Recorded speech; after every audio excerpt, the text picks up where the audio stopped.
En esta última parte de Referente Jurídico vamos a conversar con el doctor Carlos Aránguez sobre los aspectos criminológicos por los cuales una persona podría ser considerada como un sujeto que por alguna eventualidad o alguna circunstancia llega a cometer algún delito.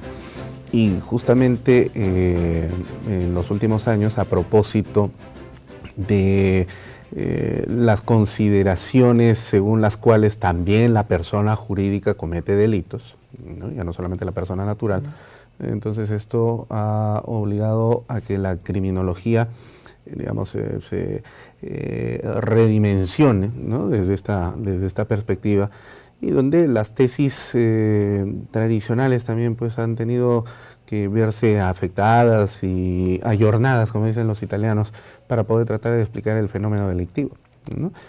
¿Por qué delinque una persona, doctor Aránguez? Usted proviene de una universidad como es la Universidad de Granada, que además tiene la característica de que no solamente se encarga de la formación de sus estudiantes en la Facultad de Derecho con aspectos jurídicos, sino también añadidamente criminológicos, ¿no? Una de las pocas de España que se encarga de hacer esta titulación. ¿Por qué delinque el ser humano? Pues la moderna criminología lo que hace es justo preguntarse lo contrario. ¿Por qué no delinquimos? Es decir, considera que determinadas tendencias delictivas son absolutamente naturales. Por ejemplo, lo que analizamos es por qué una persona olvida un celular y otro, pudiendo quedarse con él, pudiendo quedarse con un computador, con un ordenador, con algo, con algún objeto de deseo, ¿por qué lo devuelve? Es decir, ¿cuáles son los controles morales que hacen que una determinada persona, pudiendo cometer un delito a coste cero, no quiera cometerlo y sea un buen ciudadano? Usted nos está diciendo que entonces la preocupación de la criminología no es el aspecto de la comisión de los delitos por una persona, sino su honestidad. No, lo mismo que cuando analizamos una enfermedad tenemos que buscar la vacuna, cuando analizamos el crimen lo que tenemos que analizar es el autocontrol, la honestidad de la persona. Los estudios de honestidad son muy interesantes. Saber qué valores han hecho que una persona, por ejemplo, sea especialmente generosa y cumplidora, pudiendo no serlo. Eso es lo importante, para precisamente insertar esos valores en los jóvenes y tener un buen resultado a largo plazo. Ahora, esto corresponde también al ámbito de estudio de la etología, ¿no? Es decir, los comportamientos, las conductas de las personas. Justo. Y buscar qué parámetros sociales o incluso biológicos han podido influir en que esa persona tenga ese comportamiento. Eso es importante porque a finales del siglo XIX las tesis italianas de Cesare Lombroso señalaban de que había aspectos biológicos que determinaban la existencia de un delincuente nato, ¿no? Y que incluso este podía ser reconocido por ciertas características físicas, ¿no? Sujeto de frente amplia, maxilar prógnata, pómulos sobresalientes, órbitas de los ojos también bastante sobresalidas, determinaban casi la existencia de un delincuente. Lo que generó pues cierto tipo de administración de justicia penal bastante singular, porque en esa época los jueces digamos, ya no se preocupaban tanto de verificar la prueba de verificación de lo que se le imputaba al delincuente, sino ver sus características físicas para poder subjetivamente señalar: estoy frente a un delincuente y este tiene que irse a la cárcel. Efectivamente, fue una corriente terrible y que en cierto sentido se ha revitalizado con la introducción, por ejemplo, de parámetros genéticos. Es decir, claro, ver si existe una tendencia a la agresividad. Pero la genética tiene que ser medida siempre con muchísima cautela. Es decir, tendencia a la agresividad no significa que una persona vaya a ser agresivo, sino que tiene más probabilidad que otro ciudadano de ser agresivo. Ni muchísimo menos, además, va a ser un gen predictivo de que va a cometer un delito de lesiones en tal momento, ¿no?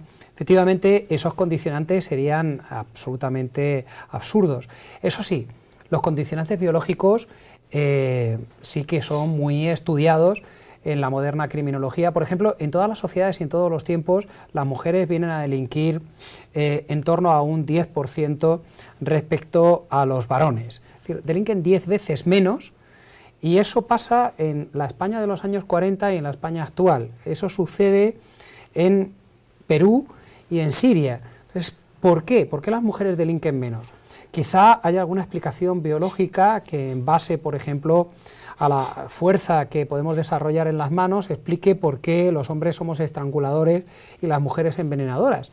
Pero lo que no tiene explicación es por qué las mujeres conducen menos bajo el efecto del alcohol, o malversan menos caudales públicos, defraudan menos Hacienda. ¿Por qué? O cohechan menos cuando son mujeres policías, ¿no? Correcto. Y estadísticamente es así. Es decir, la tasa de delincuencia femenina en todas las sociedades, en todos los tiempos, es sin duda mucho más favorable que la del varón. Pero también resulta curioso, hablando de esta consideración de género del delito, que cuando la mujer comete asesinato es mucho más cruel que el hombre.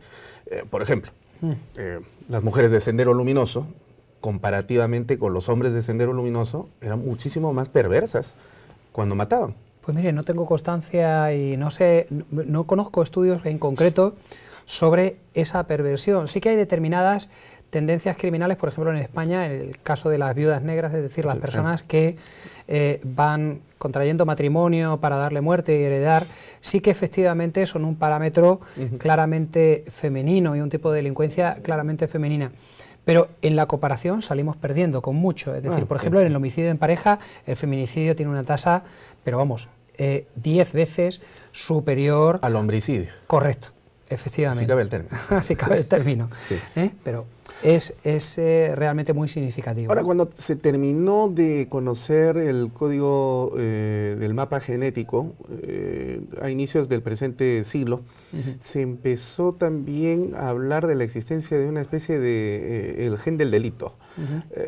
Sí, con lo cual el hombrosianismo pues empezó a tomar relieve. Claro, ¿no? Y ¿qué es realmente esa tendencia a la agresividad exclusivamente? Ya, ¿no? Pero ¿existe un delincuente nato? No, eso es un mito introducido por Lombroso y que en Estados Unidos se ha tenido últimamente muy en consideración para, digamos, aplicar un tipo de justicia, entre comillas, pero con tendencias racistas, ¿no?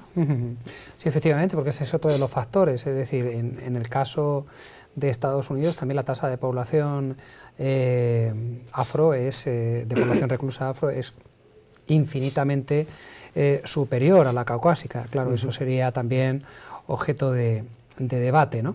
Pero volviendo a su pregunta, yo creo que realmente no hay un delincuente nato. Es cierto que estudios genéticos revelan que determinadas personas tienen una especial tendencia a la agresividad. Se ha acreditado, pues analizando sobre todo púgiles de boxeo, campeones del mundo de boxeo, y se ha constatado que efectivamente existe una configuración genética en determinados militares condecorados, una cierta configuración genética que estaba vinculada pues a esa agresividad. Pero fíjense que he puesto dos ejemplos en los que esa agresividad era plenamente canalizada, en un caso en el deporte, en otro caso en una actividad como es la defensa, que efectivamente tienen incluso, pueden tener una valoración social. Por tanto, no significa, el hecho de que una persona sea agresiva no significa que vaya a ser necesariamente un delincuente. De hecho, puede que nunca, que controle esa agresividad y que nunca llegue a estallar. Es decir, que a base de factores ambientales, educacionales, pues esa persona que estaba llamada efectivamente a ser muy agresiva, pues termine ser un monje budista, pero efectivamente porque los condicionantes hacen que no desarrolle esa tendencia natural que poseía. A mí el análisis genético y la perspectiva genética realmente me da mucho miedo, me da pánico, es decir, espero que nunca se seleccionen ciudadanos en base a sus características genéticas, ¿no? Me parecería un enorme error. Hay que sospechar mucho de esas teorías que están curiosamente empezando a ponerse en cierto relieve por ahí en algunos círculos racistas, sobre todo, ¿no? Es que realmente el delito es enormemente complejo. Yo comparo la criminología con la meteorología. Es decir, nadie duda de que el pronóstico del tiempo funciona, todos los miramos, pero también sabemos que falla y que muta conforme se va acercando la hora en la que vamos a realizar el pronóstico. Nadie sabe si lloverá tal día como hoy dentro de 10 años o no, pero tampoco el año que viene. Tenemos una elevada probabilidad, pero tampoco lo sabemos. Pero es que los pronósticos meteorológicos fallan incluso a 24 horas, claro. Y además es muy difícil predecir exactamente el ámbito geográfico en el que va a llover y justo al lado donde pues, va a lucir el sol. Es extraordinariamente complejo. Algo así pasa con la criminología, es decir, nosotros tenemos determinadas microteorías que funcionan muy bien, a corto plazo en un espacio muy reducido, pero teorías de mayor ambición, mucho más amplias, la verdad es que son extraordinariamente complejas y la verdad es que al final no funcionan. Sí. Ahora, también tradicionalmente se consideraba que las personas que eran mucho más susceptibles de cometer delitos eran aquellas que estaban vinculadas a sectores sociales desposeídos, ¿no? Es decir, con cultura casi inexistente, sin educación, sin trabajo, y que, digamos, era una especie de medio que los llamaba casi obligatoriamente a cometer delitos. Básicamente hurtos, robos, delitos contra el patrimonio y, bueno, eventualmente pues homicidios para poder concretizar esos asaltos, esos robos, esos hurtos. Por lo tanto, entonces, se tendría que suponer que quienes no adolecieran de esas carencias, no tendrían por qué delinquir. Pero, sin embargo, la realidad se ha reído y nos ha bofeteado a estas consideraciones teóricas, porque existen personas que, teniendo todos los recursos para poder vivir tranquila y honestamente, tienen una buena educación, buenos ingresos económicos, proceden de buenas familias, buenas escuelas, buenas propinas, y sin embargo, delinquen. Y este es el caso de los delitos de lavado de activos, por ejemplo, ¿no? Es decir, estos delitos de lavado de activos, en términos generales, los delitos económicos, no son cometidos pues por el que hurta o roba los celulares en la avenida Bancay, sino por profesionales que provienen de la universidad, es decir, abogados, ingenieros, políticos, que tienen buenos ingresos y que, sin embargo, parecería que tuvieran una sede que tienen, pero quieren más.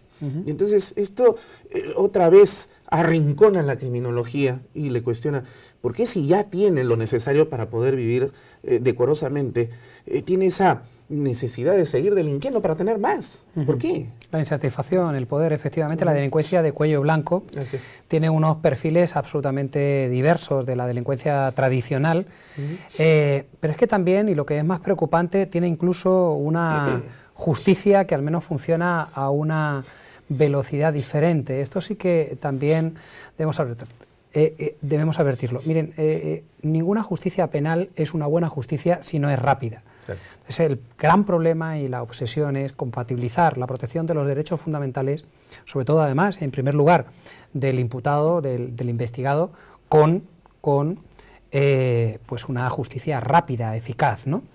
Y esto, por ejemplo, en mi país creo que lo hemos conseguido con el enjuiciamiento rápido de determinados delitos para delitos sencillos, los delitos simples, ¿no?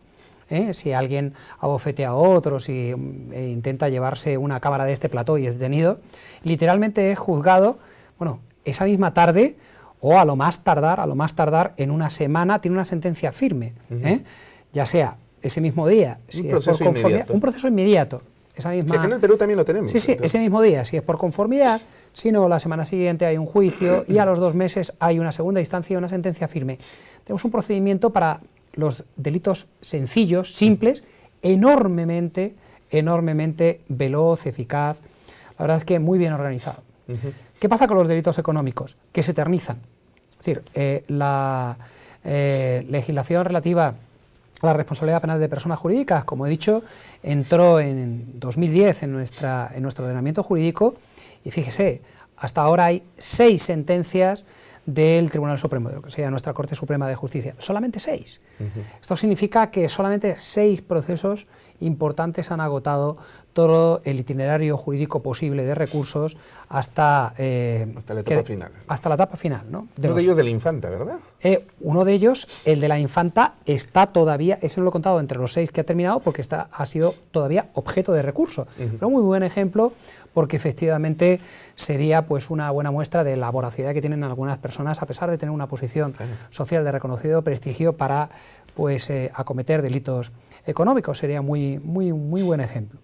Bien, pues también sería algo interesante de destacar, que claro, fíjese usted que el caso NOS se destapa en 2011, estamos en 2017 y solamente hemos agotado todavía la primera instancia. Ahora falta, insisto, un pronunciamiento del Supremo, y en un caso además tan complejo probablemente haya del Constitucional y el Europeo de Derechos Humanos. Es que es imposible que los procedimientos vayan tan lentos. ¿Y eso por qué? Porque faltan medios, pero sobre todo interés en la persecución de los grandes delitos. Esto además permite que en casos no notorios, como el que usted ha mencionado de la Infanta, pues haya plea bargain, haya acuerdos que minoran extraordinariamente la pena, sobre todo la pena de multa en el caso de personas jurídicas, para pues resolver el supuesto sin levantar pues demasiada mala prensa, ¿no? Exacto. Eugenio Raúl Zaffaroni, el extraordinario penalista latinoamericano, argentino, ha hablado siempre de una especie de la clientela del Poder Judicial, refiriéndose a los sectores sociales más desposeídos, ¿no? Es decir, a quien se ve normalmente ingresando a los despachos judiciales penales es a la gente pobre, ¿no?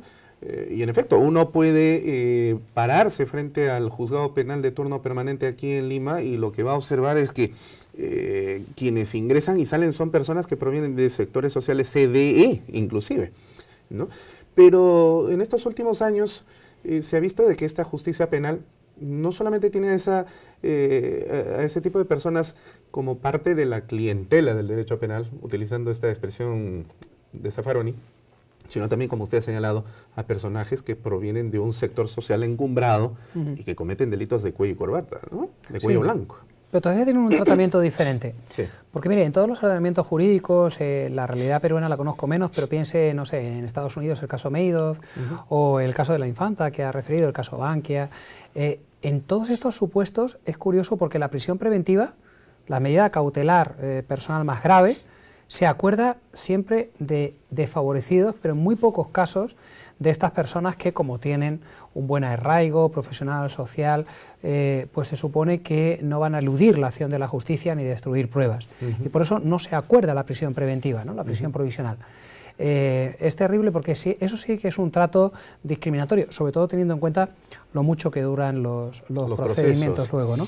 Y además son un tipo de delincuente que puede contratar efectivamente una defensa de alto nivel, también periciales, incluso económicas, contables, con lo cual pues su capacidad de pleitear en la Administración de Justicia es muy superior a la de la clientela habitual de los tribunales en términos de Zaffaroni, ¿no? Pero acá en el Perú, y claro, no nos enorgullece en absoluto, pero digamos, ese tipo de trato diferenciado como que también ha sido diluido desde el momento en el que tenemos un expresidente condenado, no solamente por delitos interpretados como crímenes de lesa humanidad, sino por corrupción de funcionarios, ¿no? Hay una condena por corrupción de funcionarios. Sí, tenemos un expresidente en este momento prófugo de la justicia, perseguido, y esto es algo que no se podría haber siquiera pensado antes de que un expresidente de la República siquiera pudiese ser investigado.